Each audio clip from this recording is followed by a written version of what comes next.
just bought the Redmi 13 in 2025, and for the price, it might be one of the smartest budget phones right now. Let me show you why. Hey guys, you're welcome to my YouTube channel, and I'm glad to have you here again today. So I recently just picked up the Redmi 13. Yes, in this 2025, and I know what you're thinking already. It actually came out last year.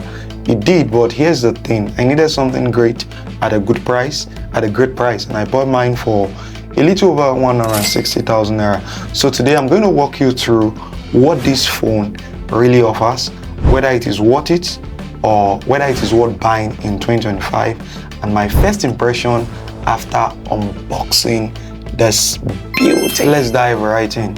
So inside the box you get the basics, the phone itself, you get a USB-C charging cable, you get a 33 watts fast charger, a clear silicone case, a SIM ejector tool, and some paper. It has a premium budget feel, sleek build, large screen, side mounted fingerprint sensor, and everything looks great. The back is actually plastic, but it doesn't feel cheap. Mine is the ocean blue variant, and then when under the light it reflects like a glass. Let's talk about the spec real quick. Here's what you're getting. You get the display, a 6.79 inch FHD IPS LCD, 90 Hz refresh rate. It is big, it is sharp, and scrolls smoothly.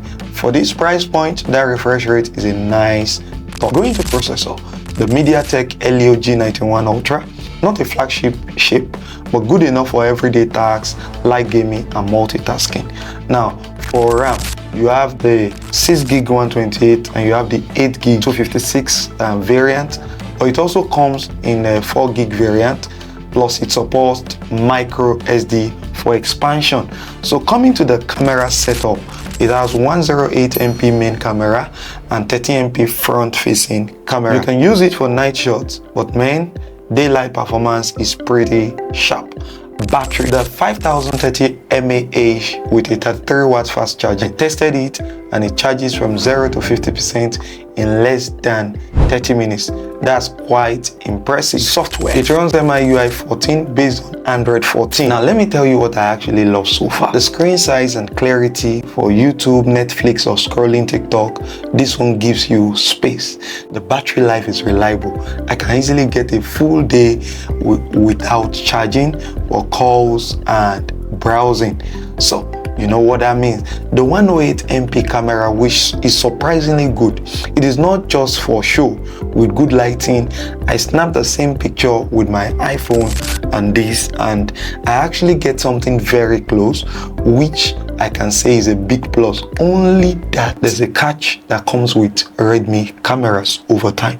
You will know that in my other videos. Now, it has a smooth UI thanks to the UI optimization. 90 Hz refresh rate is not a joke, and you must say kudos to Redmi for that. It is not all perfect. The processor is decent, but don't expect flagship gaming performance. A Genshin Impact, it lags a little bit. Like when your device is full, it's going to lag a little bit, so you need to watch out for that.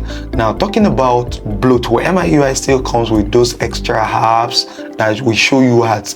You can uninstall them, but it's annoying at first. So the night photography is passable but not amazing.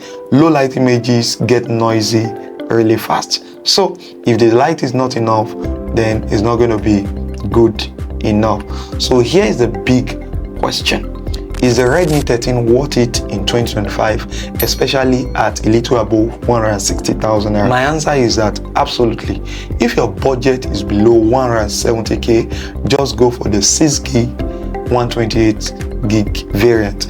You are going to be getting a beautifully big screen, a fast charging, a solid battery, a 108MP camera that performs well in daylight, and most importantly, a device that doesn't feel outdated at all. It comes really well in budget mid-range zone, especially against options from Tecno and Infinix at this price. And of course, if you want something that is not created by Trans company. So yeah, that's my quick breakdown of the Redmi 13 in 2025. If you've been eyeing this phone or you want to buy a phone for a daily driver that won't hurt your wallet or break your bank, it's a safe choice.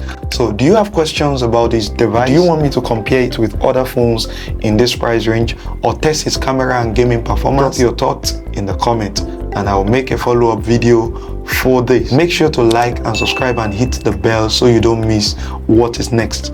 I saved up a lot of money to buy this phone. To be a tech content creator is not a joke. Now I know there are other things to do, but I saved to buy this one. So if you don't want to miss the next one, please subscribe to the channel and I'll be glad to see you in my next video.